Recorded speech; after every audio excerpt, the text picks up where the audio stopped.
We're live. It's recording. Yeah. All right, so we have session 1 or task group 1. This is our first one of 3, and today I believe we're talking mostly about the warm-up phase of task groups and the importance of that, and how that plays a part in functioning of a well-functioning task group. So, Katie, do you got the agenda down? I do, yeah. Okay, and Lindsay, you have one. Sure do. So I hope you guys had time to kind of look through it and see what we were going to talk about today. Any questions or changes or anything we need to do on that first? I think it looks good from my end. I like everything that you wrote down. I think it's fantastic, actually. What about you? Okay. Yeah, I think it looks good. Okay. All right. So the first kind of thing to start off with, kind of as an icebreaker, kind of getting to know where we're all at with task groups, since we've been talking about it a lot, is the question there of how will task groups play a part in my role as a social worker? So I can go first, I guess. Want to go around and talk about that. I think it'll play a big part, especially dealing with working in a state facility like I am currently, because everything is revolved around committees or task groups or work groups. I think I've been a part of a task groups as a contributor, not so much as the facilitator of one, but I think that will play a part in looking at policies for our clients, changing policies. Obviously, we're dealing with state laws in regards to commitments and that kind of thing. So I think task groups or working as a part of a task group is going to play a big part in that, in terms of advocating for our clients and, trying to play to our clients' strengths and helping them, live best quality of life. So I think it will probably play a bigger part now too, as I, moving on from that, practitioner, a professional level. I think I'm probably going to be involved in it a lot more. So. For sure. All right. I think that was really good. I didn't take it necessarily from my role, but I can speak to that also. I initially said that I just think that task groups play a big part as far as micro, mobile, and macro go. Like how there's a lot of task groups to include like specific treatment. For example, like in the internship right now, we have peer conferences, which entails, the patient, their family, and therapists, social workers, all that is kind of incorporated. And I see that as a task group to kind of discuss quality of care. And then from a meso level, we kind of have as a corporation, like we're in the board of directors, we sit down to improve the facility or the organization as a whole. They have one mutual task and figure out how they can all contribute to that. And then from a macro standpoint, just improving or implementing new policies. And I guess in my internship, a lot of that would have to do with like insurance, the BHS system as a generalized whole, the Alina, Park Nicollet systems, all of those are kind of tied together in what I'm doing. And all of those are such big systems that I definitely see task groups as playing a huge part in everything that we're doing. So that's my 2 cents. Katie, what about you? Well, you guys had some really great points, and I just want to kind of agree with both of you guys.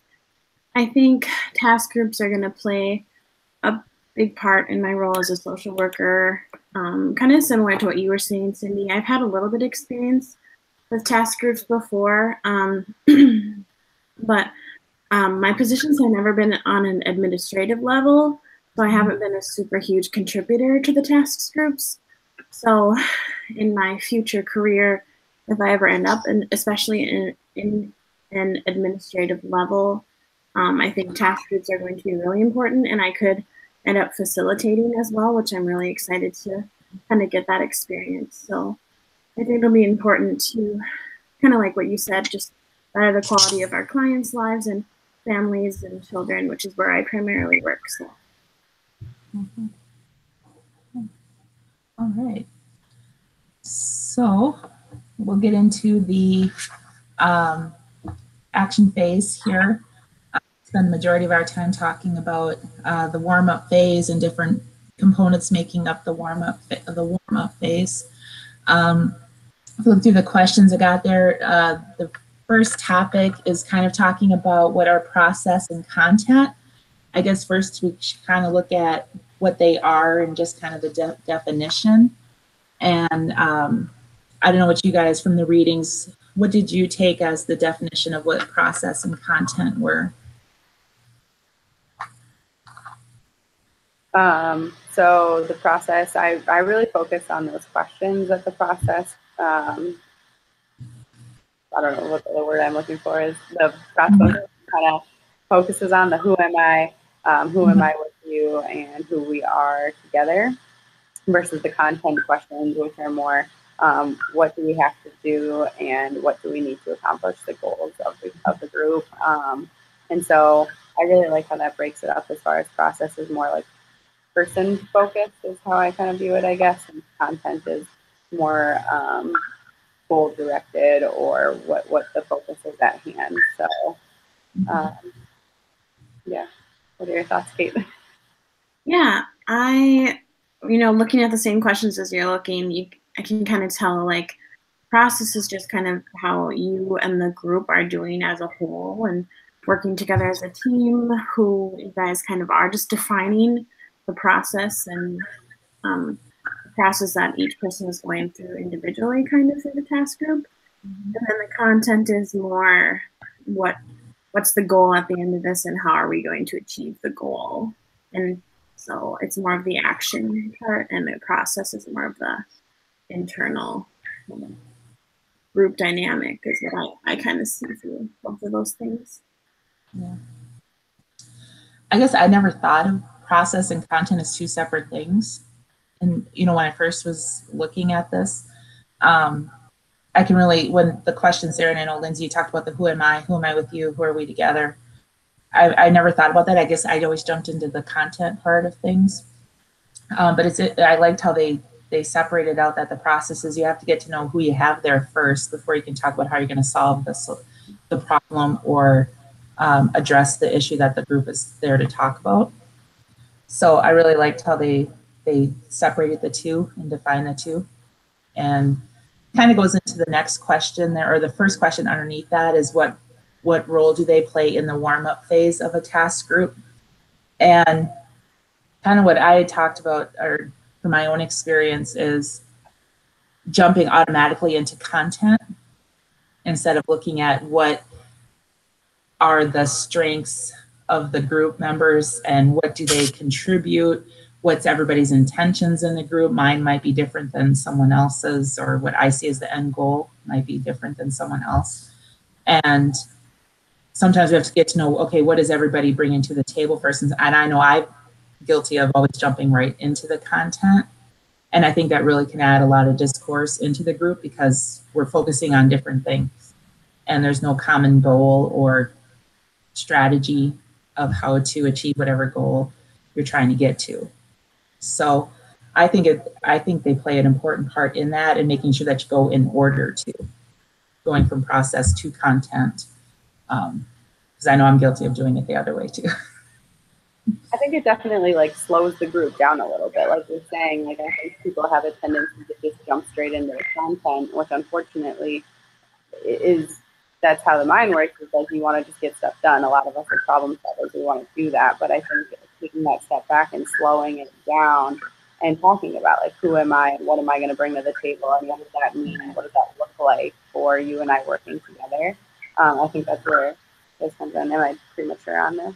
But I think when we talked about this in class, that was super helpful to know that I am the challenger. And I forget, I know you guys, the three of us make up the four of them, because I think Katie, you have two of them, but I think that's super beneficial in what we're talking about here. Yeah, I agree. I think maybe, I mean, I do totally understand going right in and diving right into the project and the task at hand.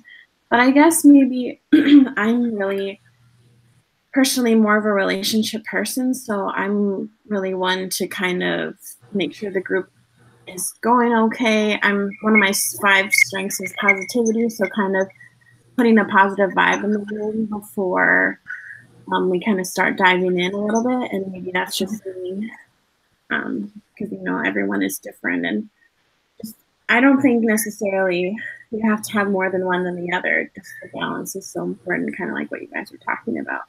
Mm-hmm. And just being mindful of the balance too while you're working in task groups. Mm-hmm.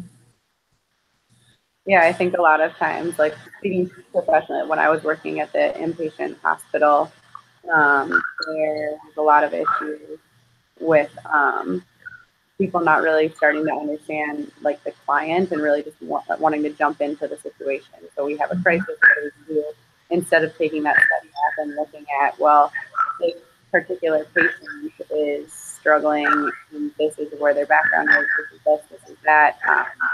And I think the situations would have gone a lot differently if people had concentrated on the individuals instead of jumping into that. So what do we need to do at this point?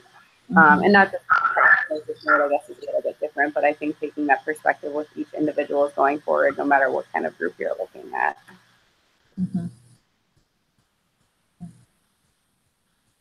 Because I've seen it work too with,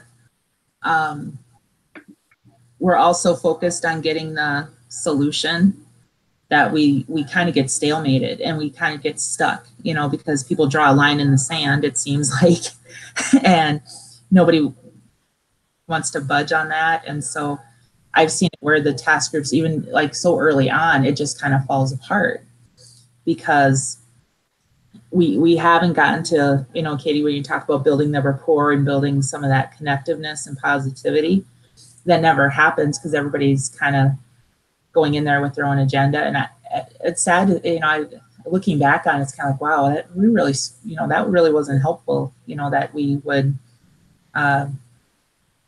just kind of go in there with one expectation and really weren't open to hearing someone else's ideas and stuff. And I've been a part of those groups where just kind of everything fell apart and nothing got solved. There was no end solution. It was just people more talking with no ability to go forward. So it's really important that in the beginning that to really develop that cohesiveness, at least develop some mutual respect and understanding, towards what we're here for, and that everybody has different ideas of how to get there, but that's what the whole group is about hashing that out eventually. But we got to know what we're trying to get to. So, okay.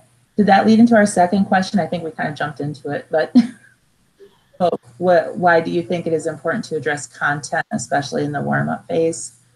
I think we kind of jumped in there, but yeah, you guys touched on that and how important it is to kind of know what you're doing for a task. Yeah, I think it goes, and I'm kind of jumping ahead into the questions, but the third bullet point underneath that, the topic of process and content, says, have you experienced situations either professionally or at your current practicum in which task groups don't address content and process equally?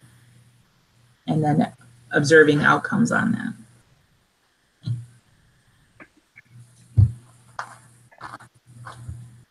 I guess depending on how fast the solution needs to happen, I can see, like within my professional career and then my practicum as well, if there's a task group and they don't necessarily address content and process equally, I think that the environment has to do with that as well. So how fast the task has to be completed.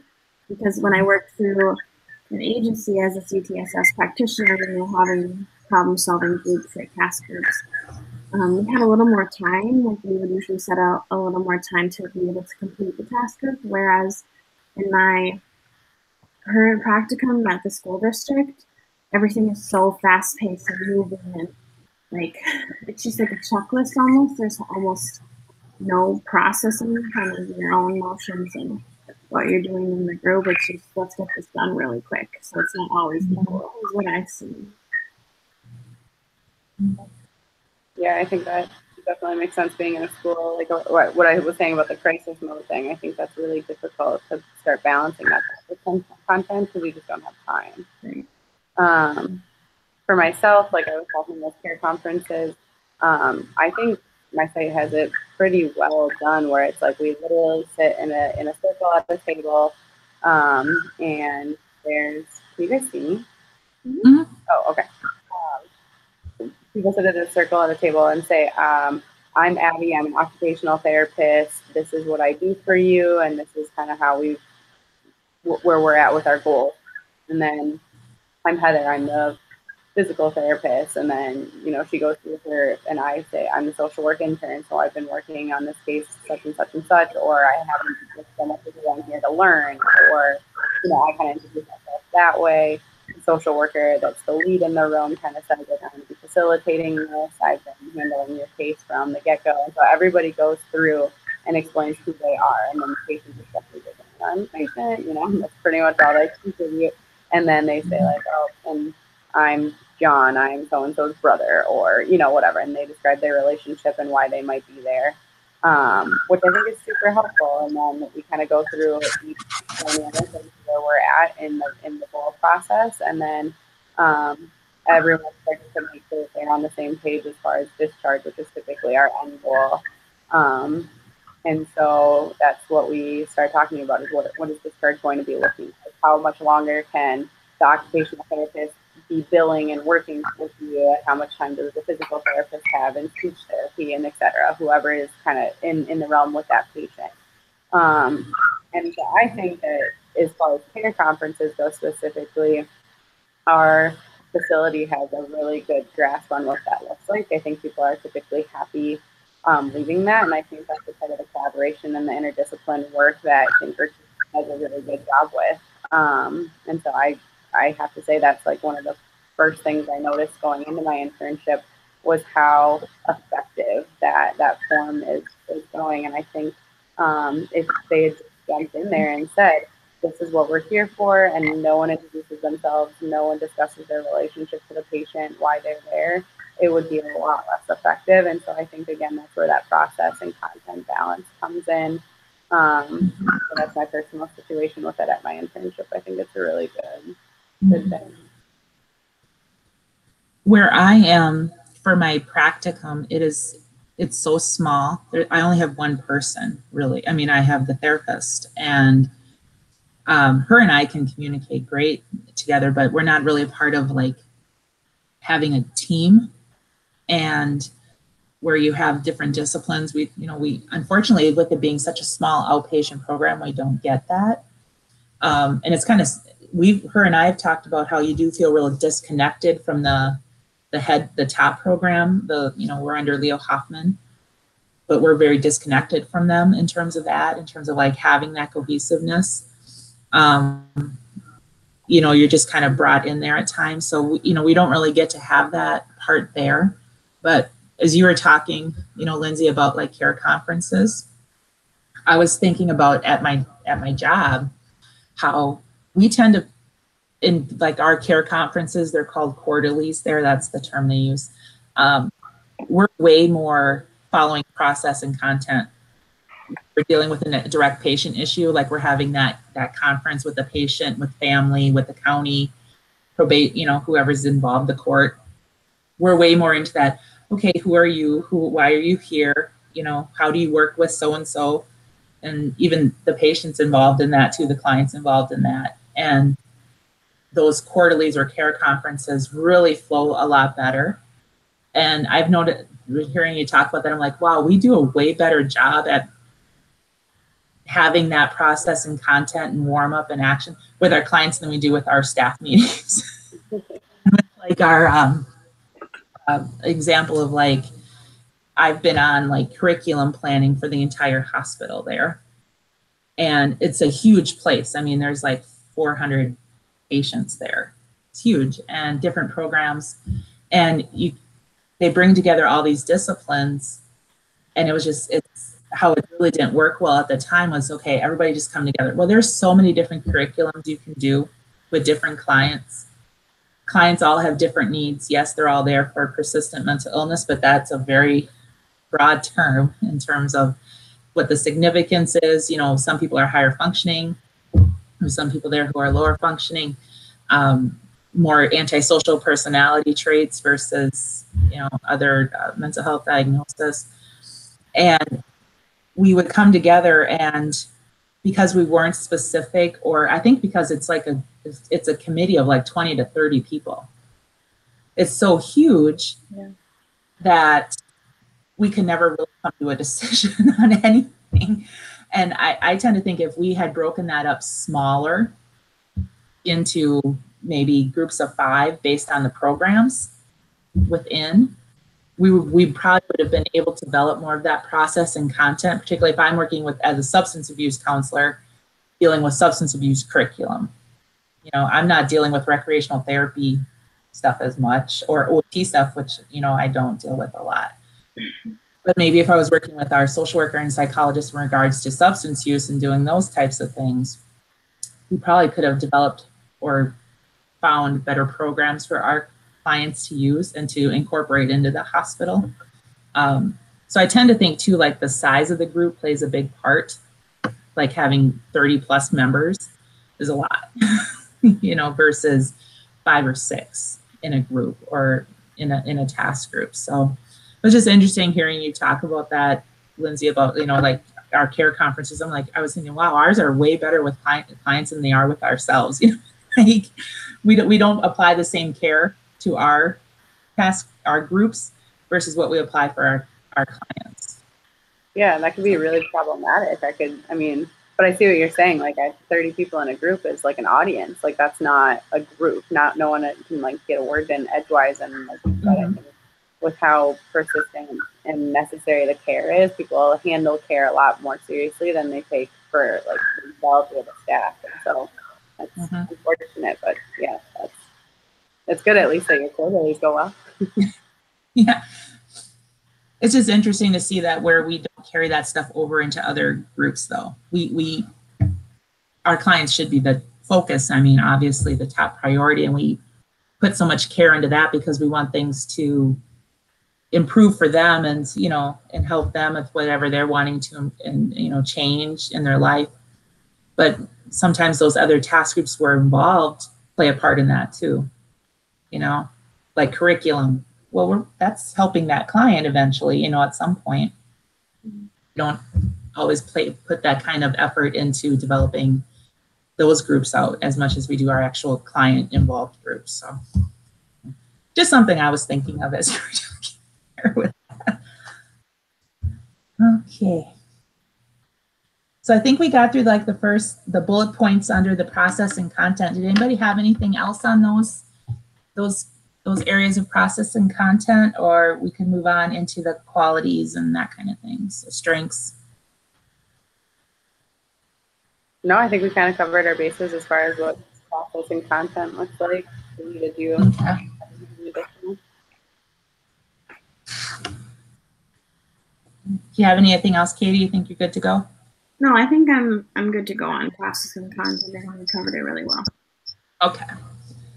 So the second half of what we'll talk about here, and I think we have about 20 minutes left of this part of it, of our group today, is talking about like strengths and qualities of effective groups, effective leaders. So the first question I have there are, what are the qualities of an effective group leader during the warm-up phase? So if anybody wants to, I can go first too. It doesn't matter if anybody wants to go. I guess I did a really powerful activity when I was in AmeriCorps. They did trainings, and it was like, what is your ideal client? And so, you know, a lot of people do that. You write down, they are really good listeners. They follow direction. They came up with like all these different characteristics that they would want in your ideal patient or client, or, you know, et cetera.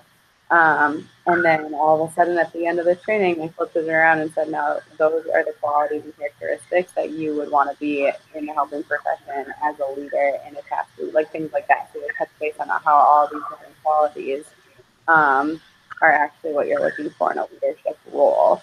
And I think that as cheesy and as corny as the activity is and how often it's done, I think the first time it's done is actually a very powerful thing, because you do start hearing like, you need to be all these things that, like I just said, a good listener, you need to be patient, you need to be open-minded. Like there's all these different things, good communicator.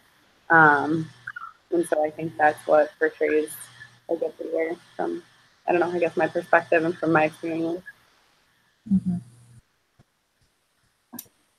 Yeah, I liked the qualities that you listed, Lindsay. I think those are really good, especially in the warm-up phase, kind of looking at who seems to be listening right away. I mean, it's first impressions, you can pretty much tell like how a leader could be in a group. And so in chapter 1 of Deuce and Kilaki, on page 17, there's 4 effective leadership skills: caring, meaning attribution, emotional stimulation, and executive functioning. Mm-hmm. And I think you need all of those to be an effective leader. But when it comes to the warm-up phase, I think showing that you're caring is important for the leader to kind of start the task group off on a good, positive note. And then I think, the first meeting, especially kind of having that executive functioning skill to kind of keep things on task, and because you're just meeting each other, and you maybe don't know each other very well, and it's kind of a getting to know you type of meeting anyways, but just to kind of roll through that meeting a little bit and kind of get through that content, but not shying away from that process that we talked about earlier. Mm-hmm. Yeah, and I think too, looking at those qualities that you were listing, Katie, too, when they talk about the emotional stimulation, I think that's helpful too, especially going into kind of the process. Is kind of like, okay, what are I'm facilitating this group. What's my group made up? What do I know of my group here? What are you're going in with some assumption, but okay,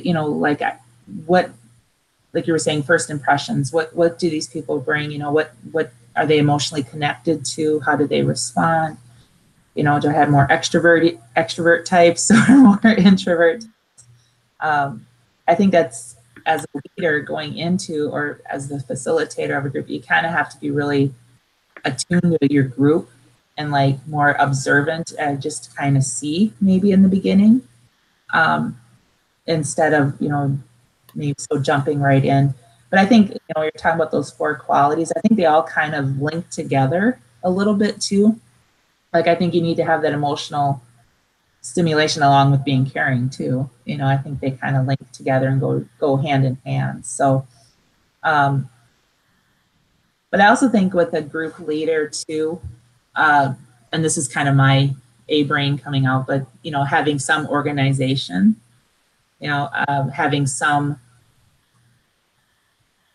structure to a point. Obviously, you're going in the warm-up phase, you're just getting started, so you're just starting the foundation of that group. But I think you have to have a little bit of structure and have a little bit of organization or a little bit of planning, to kind of start the group off right. Because I think really how you start the group is what, that's going to set the tone for the whole group process. And so I really think having some of that organizational planning, as well as having that emotional responsivity and being caring and adding some positivity and looking towards, what the accomplishments can be of the group. In addition to that, I think they have to play kind of together when you look at, qualities of that, what a facilitator really should have in that warm-up phase. Yeah, I definitely think that makes sense. And like you said, they're all kind of group together and come together in that. I might be skipping ahead a little bit, but I'm just thinking again back to the care conferences. Sorry, I keep referring to that, but I think it's a really good example. The facilitator is often the social worker that's in the room, and I think she, all of our social workers are women, does a very good job of introducing herself, taking the time, and expressing that she cares about the patient and what that looks like, and why we're coming together as a team to discuss the patient's care. So I think she covers the care there. And she always makes sure at the very beginning, if you have, as a patient, if you have any further questions, or if we're jumping ahead too fast, or et cetera, they say, like, please stop us and go ahead and ask your question. This is about you, and we want to make sure that you're getting what you need out of this group. But with that, she also does provide that structure and say, we have about 20, 30 minutes at most, and then we have to cut it off. But if there's any questions or things beyond that 30-minute time mark, I'm happy to sit down with you one-on-one or take that time and go over things after. Unfortunately, we typically do have care conferences kind of scheduled back to back, and so we just have to provide and be respectful to the other patients as well. And I think, again, it creates that structure of knowing what the expectation is in like a very direct, but communicates it in a subtle way that's not like, sorry, like you're just a number, we only have 30 minutes, but does it in a way that's very respectful of the patient and making sure that everyone in the room is there for that patient. So I think, again, making sure that all of those four categories are kind of touched on is really, really helpful.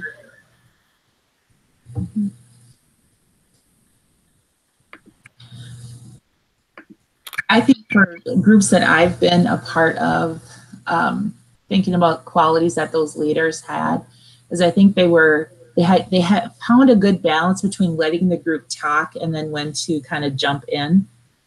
Because I think sometimes, and this might just go with practice, is you kind of have to let the group figure itself out for a second, and kind of get things out there. And part of learning that timing is something I think I need to learn on too, is kind of improve, is when not to jump in, just kind of let the group talk it out and do that. And I think I've noticed in groups that I've been a part of, that was the facilitator, the leader was really good at doing that, and also including people that were not the more dominant out there personality traits, that do speak up right away and maybe express their opinions more. They were always really good at finding ways to include the people that are a little bit more reserved, or maybe don't jump right to the front and talk up right away. They always had a good skill of including those people, in a way that wasn't just like, putting them out there, but including them and making sure that everybody's opinions were heard.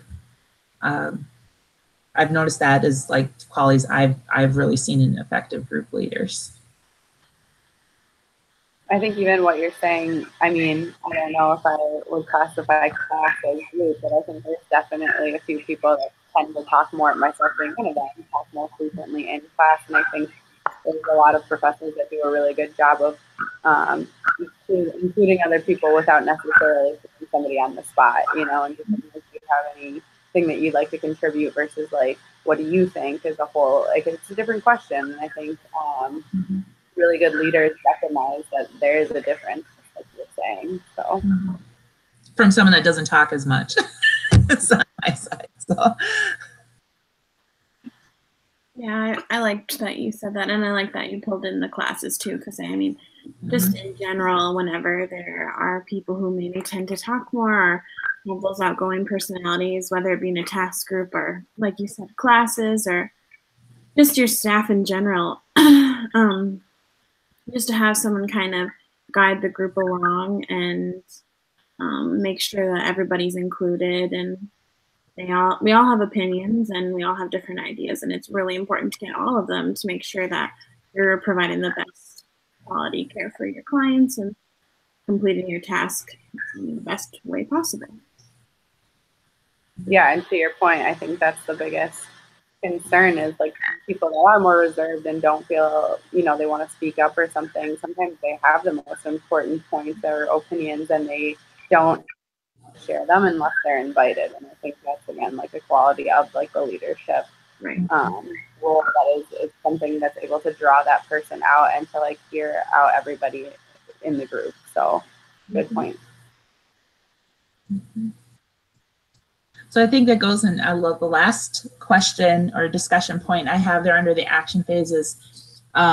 We had our Strength Finder survey from our 615, I think, class, right? I think it's 615.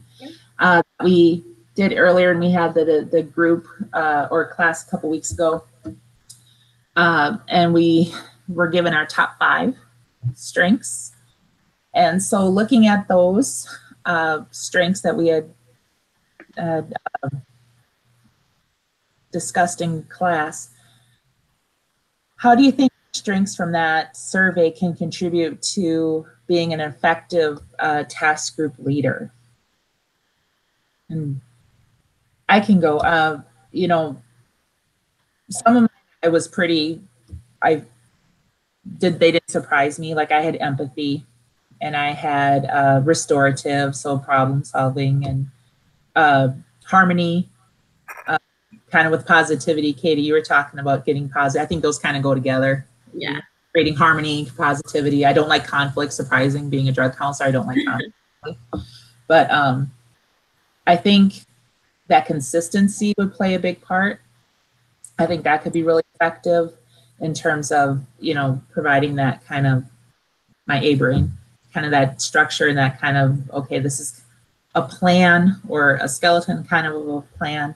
But I think that empathy and harmony would play a big part and be really helpful in being more aware of the entire group instead of just the more dominant personalities, and really kind of empathize. You know, what is it like to be in a group like here and have to try and talk and have to try and communicate, and you get on the spot and you lose your train of thought and all that kind of stuff. So just being real more empathetic to what everybody's bringing to the table and really being more mindful. I think that part of my strengths would be really helpful. At one point when I do have to, will be the facilitator of a task group. So.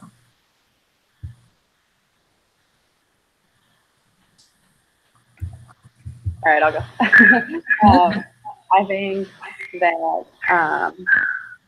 just looking at like previous employment positions, things like that, I do tend to kind of fall into a leadership role, which I really like. I think that's good or bad or different. I just think that some people are natural in their ability to lead, and I think some people are better at following kind of like what the group dynamic should be. I think part of that is my personality. I'm a little upfront and forward, so maybe that's probably something to do with it. But specifically contributing to the Strengths Finder, I think woo is what I was talking about. Having that winning others over is definitely something that I'm able to talk to a lot of different people about, you know, different things. So I think that something often leaders might portray. I also got positivity, so I like to bring in that, you know, what can we do to make things like have a brighter light, have your cup half full, you know, things like that.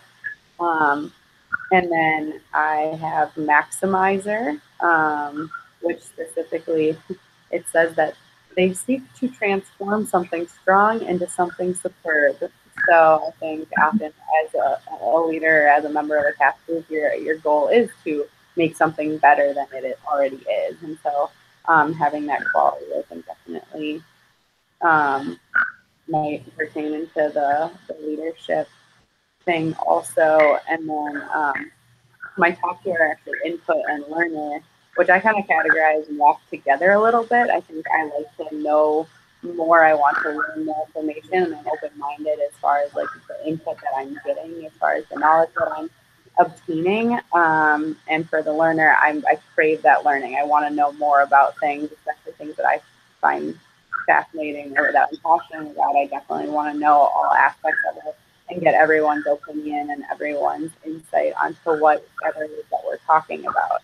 With that being said, I also, from like the Parker, I don't know if we're talking about that, but I'm a challenger.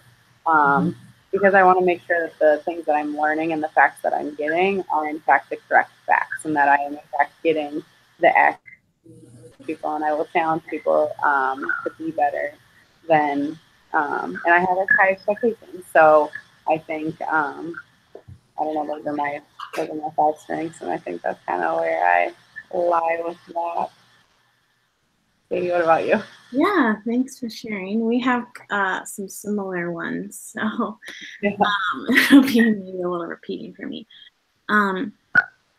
Like you said, woo is one of my top 5 strengths, and that stands for winning others over. And it kind of says here that strangers aren't really intimidating to you, and they can make you feel energized, and you want to learn about them and ask them questions. And then it says here, Woo likes to find areas of common interest so you can strike up a conversation and build rapport, which is exactly the kind of leader that you're looking for, is someone who can kind of build rapport right away and rather quickly, because they know how to do it, because they have this strength. So I think Woo is important in an effective leader. I have restorative. So I like to solve problems that can help in the long run of a task, because and you want to solve the problem or kind of create that task and then end that task with the positive goal that you're looking for. And I'm someone who likes to get things done. I'm kind of, I like to be organized. I like to have things a certain way. And I think that helps when you're doing a group, just to kind of keep everybody on task and trying to finish it. It doesn't have to be necessarily as fast as possible, but the most efficient way possible.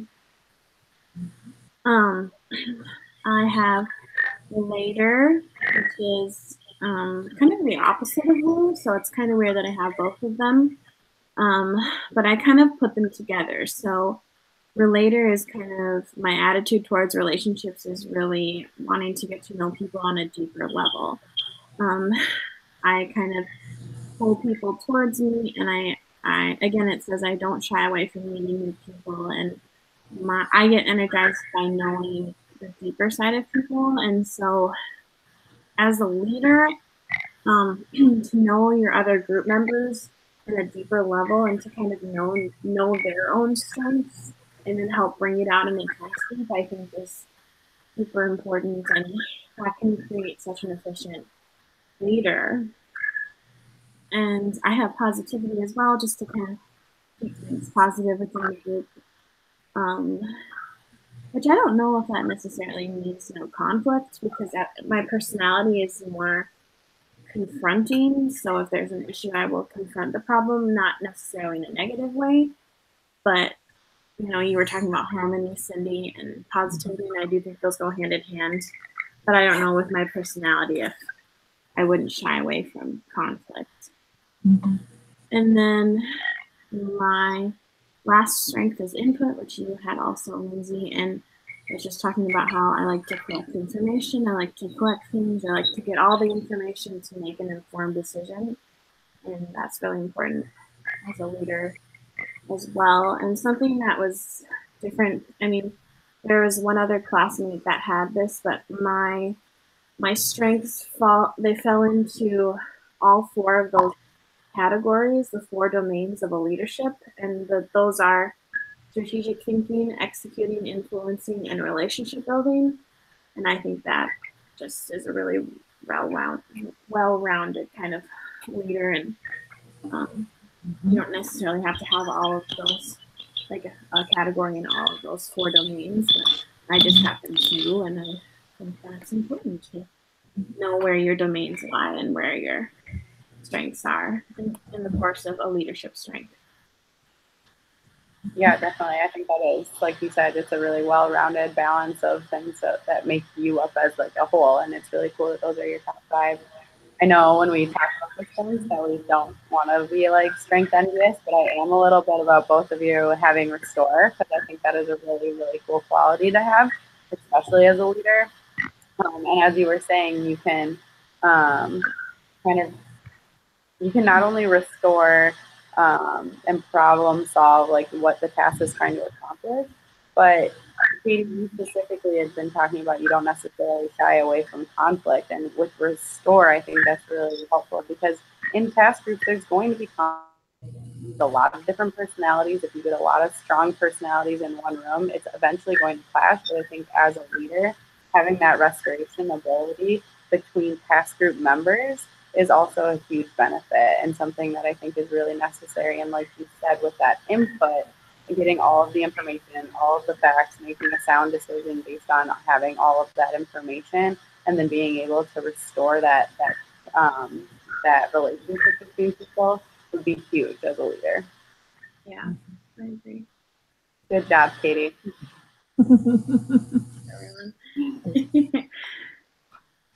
All right, so actually we're already at the kind of wrapping things up for our chat today. So under the closure portion of the agenda there, I have some questions. I don't know if you guys like to go through each one individually or just kind of talk about them all together because they all kind of, piggyback on each other. But what would you guys like to do? You guys have a preference, or we have about like 8 minutes or so? Kind of wrap them all together, I think. All right. Is that cool? Okay. Yeah. So the questions I have there are just kind of summarizing what we talked about today about what have you learned about the importance of the warm-up phase of task groups? What understanding have you gained regarding the role of the group leader, the role the group leader plays in the warm-up phase, and how what we discussed helped us in moving forward into our next chat on action? Yeah, I think my biggest takeaway from this is really breaking down the process and content. I think that was like my biggest takeaway, just because like I said, I like to jump right into the content a little bit prematurely. So I think really having that breaking down is really helpful. And I think we kind of touched on does affect the role of a group leader and how that really helps. Like we talked about, I think having that person have like the who am I and demonstrating that caring person-centered approach would be really, really great in a leader. And as far as how that helps us move into the action phase, I think that maintaining that balance between the process and content, even throughout the action phase, is really important, and making sure that you are establishing that balance. Yeah, that sounds good, Lindsay. I totally agree with, especially about how that helps us move into the action phase and about the balance and content. That was something that really stuck out to me as well. What I've learned about the importance of the warm-up phase and the importance of like the group leader roles in the warm-up phase is they're kind of hand in hand. Like if you don't have a group leader who kind of stands out and likes to get things done, but also gets to balance the process and content, then you know how your task group is going to kind of go. If they're not as a positive leader or an effective leader, then the group isn't going to be as effective. And the same with the warm-up phase within the task group. If the warm-up phase is just kind of tanking, or not everybody's paying attention, or they just don't really have respect for the leader either, it just kind of sets the tone for how the task group is going to be throughout each phases and to the end result. And so to help us move into the action phase, this kind of talked about setting the tone, and then once that tone is set, it helps us move into the action phase in a more effective way if the tone has been set the way we want it to, you know?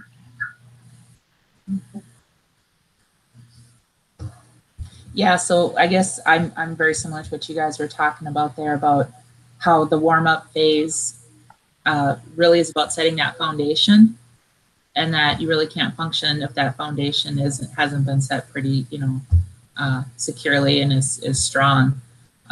I never really thought about that and breaking it up into warm-up, action, closure.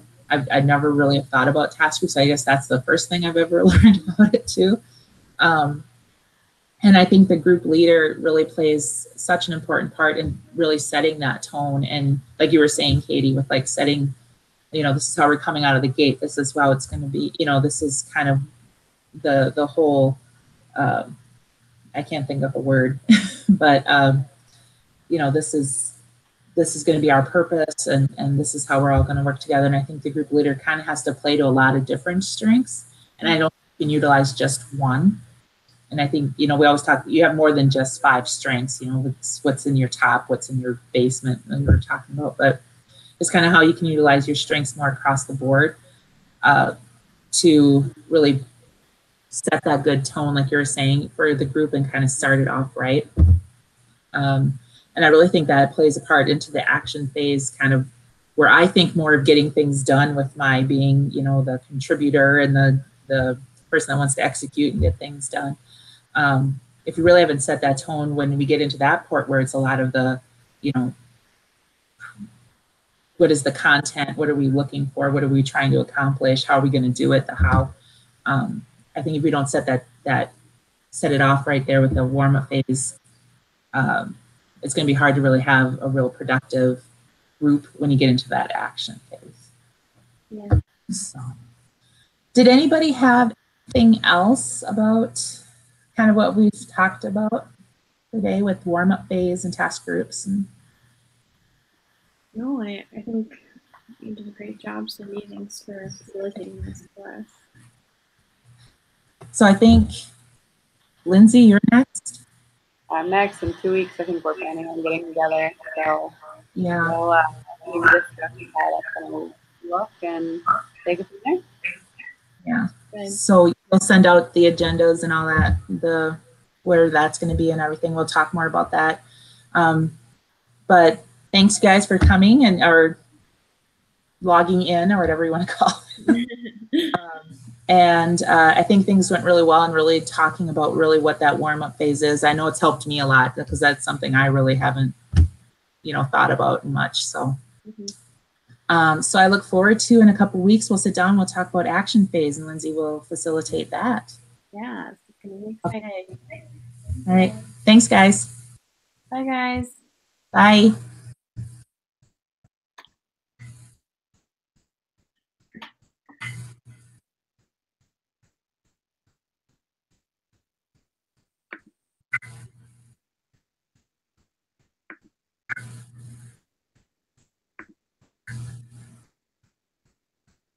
Do we hang up?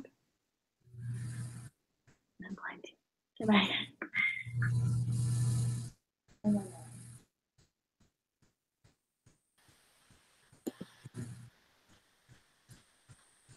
Guys, are we still live? I'm here. It won't stop the broadcast.